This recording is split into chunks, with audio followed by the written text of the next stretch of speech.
Don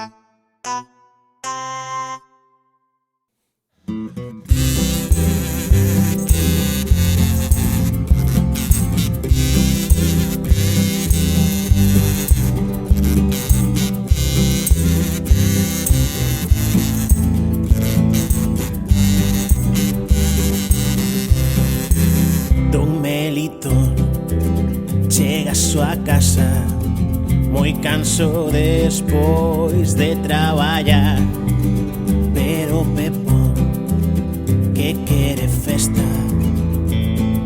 canta e baila sen parar. Pararará, parararará, parararararararararará. Pero Pepón que quere festa canta e baila sen parar. Don Melitón nunca descansa polo volume das cancións de Pepón, así que lle pide o dinossauro: baixa esa música por favor.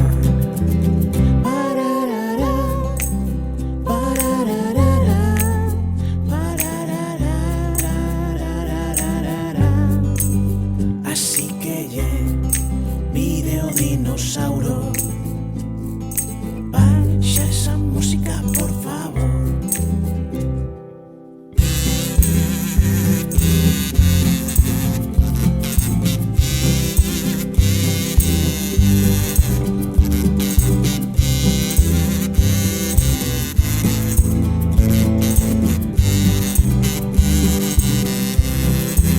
Pepón protesta porque non o é, que está moi baixo e non pode bailar.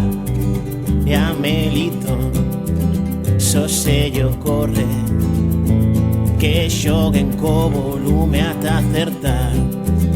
Pararará, parararará, está moi alto, Pepón baixao xa.